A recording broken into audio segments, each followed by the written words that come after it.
So just to get started, we're going to be talking about just the different routes to contribution. I understand that many of you have been sort of very, very high contact with Mozilla projects for a long time, and it seemed a little bit silly to be like, hi, it's my second day, let me tell you your business.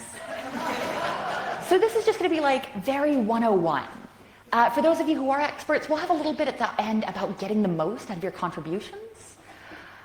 So let's see how that works.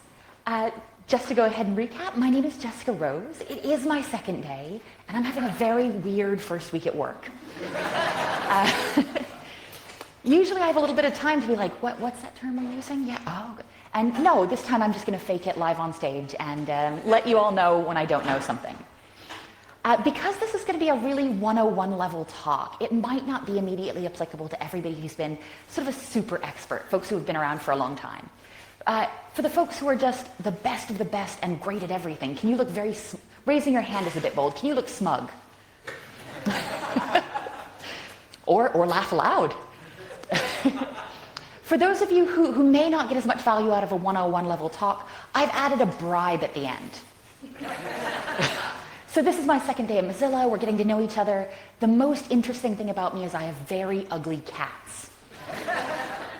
And everybody's like, no, your cats aren't ugly. If you make it to the end of the talk, you'll be like, wow, those are terrible. And I'm going to make it very, very 101 level. And this might be really, really great for those of you who haven't had a lot of contact with Mozilla or you're just looking to get involved. And really the reason I joined Mozilla is about what we're doing, what we're trying to do. And this is, I know mission statements are always terrible as a concept, not this one. Please continue to pay me. But it's really, really challenging to look at a mission statement and say, wow, I really believe in that. But for Mozilla, I really believe in this. And I know it sounds very earnest in American accent, very like, yay, team. But this is something that it's not too hard to get behind, building a better internet, and then drilling down a little bit further to say, do you know what? And this, in the age of owning everything, seems so bold, saying, to have the internet as a public resource, that's really, really fantastic. That it should be available to everyone, that puts people first, that the individuals shape their own internet, is, yeah, pretty exciting. But also, wow, a pretty tall order. So how that actually happens, some of us get to work at Mozilla full time, and it's fantastic, but there's not actually that many of us all together. The way Mozilla has historically been able to do this, and hopefully the way that it's going to continue to work in the future, is having quite a bit of time, and actually now that's like 20 years, 2 months, and 3 weeks. Nobody Google that. But thousands of volunteers and contributors, just people all around the world doing small and big things. And unfortunately, when I say countless, I mean countless. Being able to count the code contributions or the changes people have made to documentation or translations, that's something we can sit down and crunch the numbers on. But every time somebody's helped out at an event, or every time somebody's taught something new, or every time somebody's shared knowledge, is really almost impossible to count. So I really marvel at the idea of contributions so numerous that we're unable to really grasp them. And we're going to look at a bunch of different avenues for contributing based on the kind of person you are, the kind of stuff you like to do, and the kind of stuff that you will not do no matter what and no one can make you.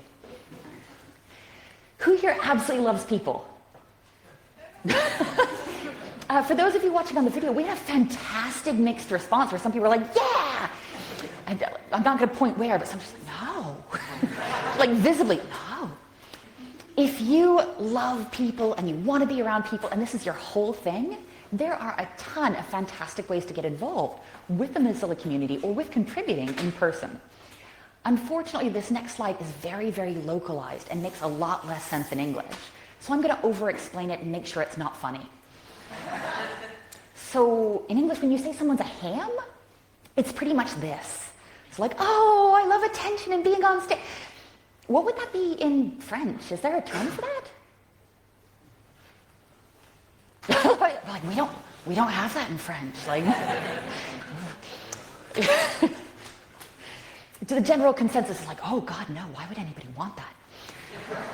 If you are a ham, if you love attention, if you're not shy, Or if you want to be less shy, coming out to an event, coming at a big, scary conference like FOSDEM, or coming to a smaller local meetup to share knowledge, to share stuff you've worked on or share stuff you care about, can be a really fantastic, sort of high-energy, intensive way to share that knowledge and get involved with the community. Sharing your experiences through speaking can be absolutely terrifying, but there is a oh, hey, how can I help you? One more time? It's probably a bête de scène in French. Sorry. Can somebody else confirm that I'm not going to be swearing if I say that? Stage literally a stage beast. A state? I've never wanted a tattoo before, but like, yeah. Mozilla actually has a program if you're interested in getting into public speaking and getting into a little bit of support and seeing how we can help you with this. And that's a tech speakers program. So the applications and the process for that for 2019 is just closed, but that's going to come back in 2020. And that involves a lot of help with speaker training, a lot of help with travel and logistics, and just a really great community to learn from. I will warn that I work here now. I actually work on this program too, so there's no excuse. We've had a whole lot of really exciting applicants around that, so it's been really, really challenging to make the choice around that. Still, please apply. We'll just send you a really polite response if we run out of space. The most polite response, with a picture of a ham. And you say, Jess, because we're on a first name basis. And you say, why do I want to speak? And I say, well, because it's cool. If you're speaking here in Europe, the convention, I live in Europe too. Well, I live in the UK. I live in Europe for 2 more months. And then you all push us into the sea. Oh, they don't let me vote. They don't let me vote. Well, I don't get to do Brexit jokes at home, so this is... No, luckily this isn't being videotaped or streamed, and everything is fine. And you might say, why do I want to get into public speaking? The first thing is, generally, I found the convention in Europe is that no matter how bad you do, people have to come up afterwards, and the only thing they're allowed to say is like, oh yeah, that went really well, good job. They can't say mean things. Your experiences may vary. But everybody's very polite. People want you to succeed. The worst thing people are going to say is like, oh, good talk. The worst thing people are going to say is, this isn't a question, it's more of a comment. But that's a different thing. But speaking at, look, I love how like the one public speaker there was like, yes! It's also a really fantastic way to grow your profile. Not only do people clap and tell you you did a good job, but you get your name out there. It can be really fantastic for networking, which is a scary word, or meeting people and really establishing your expertise. But because we're on a first name basis, you might say, Jess, no! I hate that. I'm not a stage beast. Please don't make me. And that's cool. You like people, you want to be doing stuff with other people, and you do not want to get on stage. We got this. You're probably, and this is another weird English idiom, you're probably a mastermind, somebody ready to put together the big picture and do a lot of planning. Is there a French word for that? Oh, are we on the French side of Brussels? I'm going to stop asking for localizations. Unless someone speaks Flemish, then I've got a lot of questions. It's a cool language. You don't want to speak, but you do want to be involved in events, either just participating, just being part of the community, either coming to see a talk and laughing politely, or helping out, or helping me work the booth, or volunteering for them. You say, well, I don't know what events are out there. You have no excuse, here's a link. Or you can search for Mozilla events, what are they, please? And if you do want to be out there, and if you do want to be out at events, but you want it to be a little bit more official, you say, well, I'd really like a little bit of credit for this. I'm really great. If you want to be, I don't know, an official representative, maybe represent Mozilla throughout the community, in person and online, there's a Mozilla Reps program.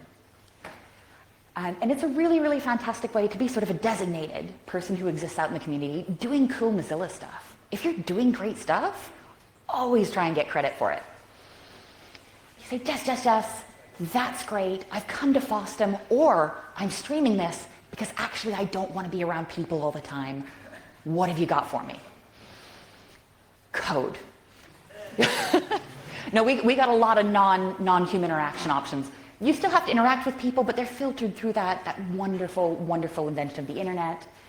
You say, do you know what? I just want to contribute some code. I just want to build a little bit of stuff. I want to work on this thing. And I want to see your best stock photo of a hacker. Which I thought was fantastic. For those of you who can't see it, it literally says, file, cliché hacker and binary code. Is anybody currently contributing code to Mozilla projects? Look at y'all. I am not. It's day 2. Cut me some slack. If you aren't, and there were a lot of people who aren't yet, and you want to try it out, this is a fantastic way to sort of flex, learn some things, get some experience, and you can just start here. This is pretty easy to maintain, remember?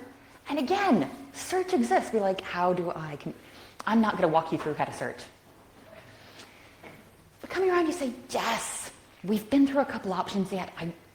People are okay. I can't do too many of them. I don't really want to do a lot of code stuff.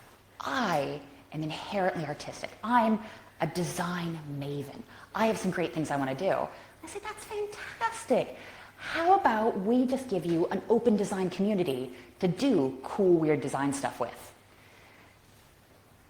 It's easy enough. There's not a lot of uptake in the audience who's like, yeah, design, okay. If you are super interested in design and you're just a little bit too shy, come see me after class. I used to be a teacher, so I'm loving the layout.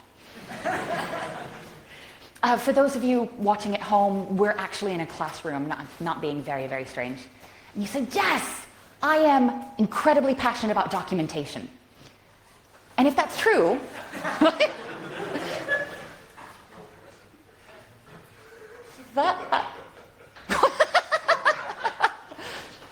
no, we're no? Like, for those of you who I didn't break by saying I really love documentation, I should point out that documentation makes everything work. Wait, who reads the documentation when they get started? I have answered a lot of support questions in my day, so some of you are lying. But we're still cool. Documentation makes everything work. Contributing to documentation, I genuinely believe, is one of the farthest reaching things you can do with your time if you got time to contribute. You say, wow, I'm not sold. I'll be like, okay. What if you don't have to do it? You probably should. But just check out what's going on MDN. What contributing might mean, what they do. Even if you don't want to do it, spend 2 or 3 minutes just glancing at the page, and then just appreciate the heck out of the folks who do it. You say, well, Jess, because we're having a conversation where you say my name a lot, which gets a little bit creepy. I mostly want to write code.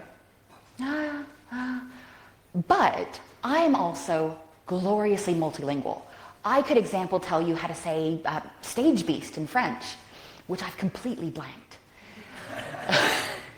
I'd really like to be able to make sure that either the documentation that's so incredibly precious or the products themselves that live out there are available in my language. And in this hypothetical conversation, I say, wow, you're incredibly good. If you did want to contribute to translation and localization, this is a fantastic way to make sure everybody out there can access things. When we talk about the internet as sort of a public resource, when we talk about the individual value of being able to make the web work for you, it's not about the web as a public resource for those who speak English. It's really about anybody out there who needs to be able to access it. So if you speak multiple, who here's from Europe proper? Y'all speak 4 languages. They'll be like, no, 6. And especially if you speak a language that, speaking like a language that isn't as common in the documentation that exists out there, just spend, I know people love to argue on the internet. I'm an old lady. I've seen some stuff. If you want to argue about translations, do it nicely. Say, okay, that's a bunch of different stuff. That's great. What if I just want to see everything? What if I don't want to have a really, really abstract artificial conversation where you walk me through all the options. I think that says mozilla.com/contribute. Is that true? That's fine. It's my second day, and I've been told you can't get fired in your first week is official. No, that's totally true. So yeah, there is so much more. I've only really touched on the top level of everything's going on. Say, hey, you can do stuff in person. You can do stuff with code. You can do stuff with design.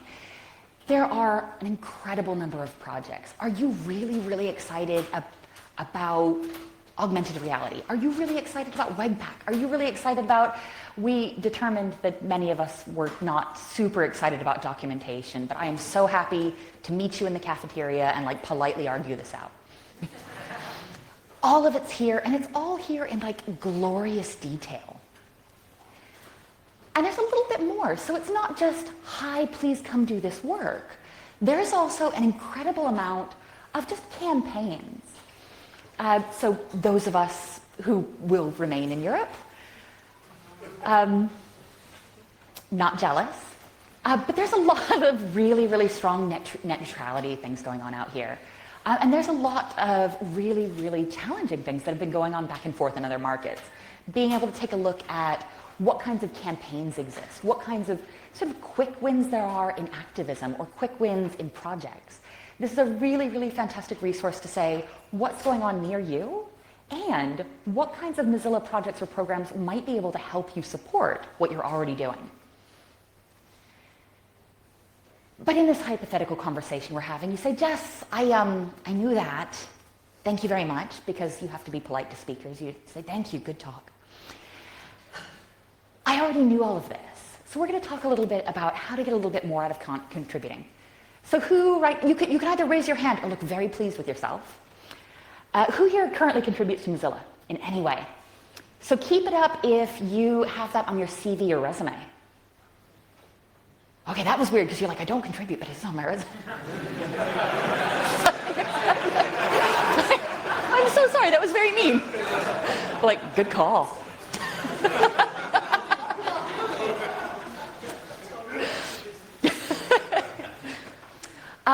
Please, please, please, if you are contributing, and not that I don't care if you contribute code, I do.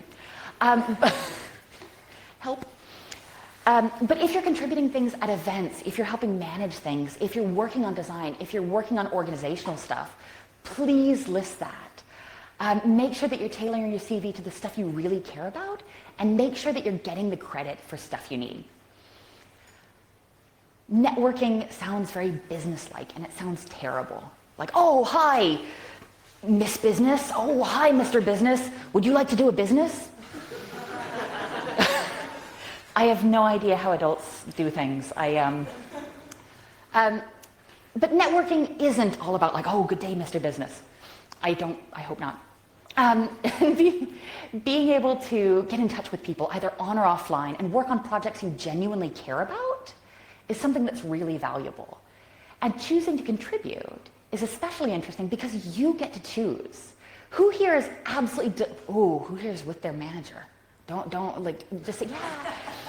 Who here is absolutely delighted with the way their work handles their professional development? They give you everything you need to progress just in your interests. Oh. Usually I get like a low, no, but like Mozilla Devrim. It's your choice what you contribute and what you do. You can focus on the skills you want to learn, the stuff you want to see in your CV, and you can focus on stuff that aligns with projects your friends are working on, or your heroes are working on, or like that person you'd really want to work with is working on. I want to take just a little tiny detour, because so far we've been saying, hey, contributing is fantastic, and here are the ways you can do it. And that's not going to change. That's going to remain the message. But contributing isn't always something that's easy for everyone. So if you're in a position right now where you can't contribute to projects, that is completely okay. Keep in mind that when you talk about contributing, when you talk about volunteering, you're talking about working effectively for free, working for something you love. And that's something that's not cost neutral for everybody. If you're someone that if you're a single parent, if you have small children, if you have a toxic job, if you have a lot to do right now, if you're on vacation, are you on vacation? Sorry, somebody was giggling. I was, also see me after class. I'm going to fuss at you to take vacations with no conferences. Not everybody is in a position where they can contribute right now, or they can contribute at all, and that's fine. It's okay to not contribute. You don't have to contribute to be part of the technical community. You don't have to contribute to be part of the Mozilla community. But the responsibility for those of us in the community to lower barriers wherever possible is so important. To say, wow, how can we make it easier for people to contribute in these ways? How can we lower barriers? How can we make this less stressful? And talking to folks who are really interested in the mission. And I'm sure there must be someone out there who isn't interested in the mission of a free, open, personally accessible internet. But I don't think I've met them yet. And I'd like to think they'd phrase that differently. If you're talking to folks who aren't able to contribute, I'd ask that you remember why Mozilla exists and why we're here and why we're aiming to make the community so open. It's the very same mission statement, but these are the things I think are the most important around contributions. We're talking about making the internet a public resource that's open and accessible to everyone. We're individuals, not individuals that have time to contribute, not individuals that have the technical skills or the documentation skills or the design skills to shape these products, but everyone out there is able to access the web that's best for them. To recap, I'd really like to talk about how if you get nothing out, if you've been dozing this whole time, you're fantastic at sleeping through noise. I'd love to hear your secrets. Contributing and volunteering is something you can do around your needs if your needs have the flexibility. It's something that I'd love to not see anybody burning themselves out over. I'd love to see it done in healthy ways. But if you can contribute in ways that suit you best. And it is something that should, and I think it is something that can, have tangible value to you. Both professional experience, learning experiences, and a really great opportunity to network without saying like, oh, I'd like to do a business. And it's something that isn't necessarily available to everyone right now. And our jobs as the folks who are contributing in different ways are to lower those barriers and to continue to build for the folks who aren't building alongside us yet. Thank you so much.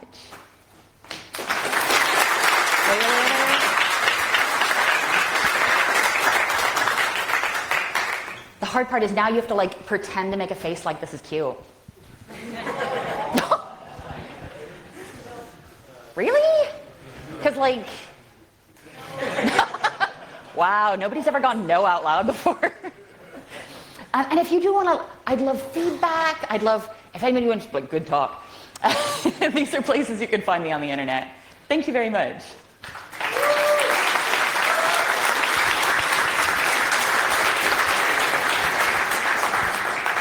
Thank you so much, Jessica. I was wondering if any of you has any questions, because we do have like 2-3 minutes for that.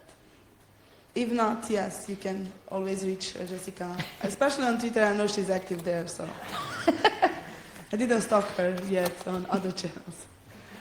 Okay, good then. Thank you Thanks so much.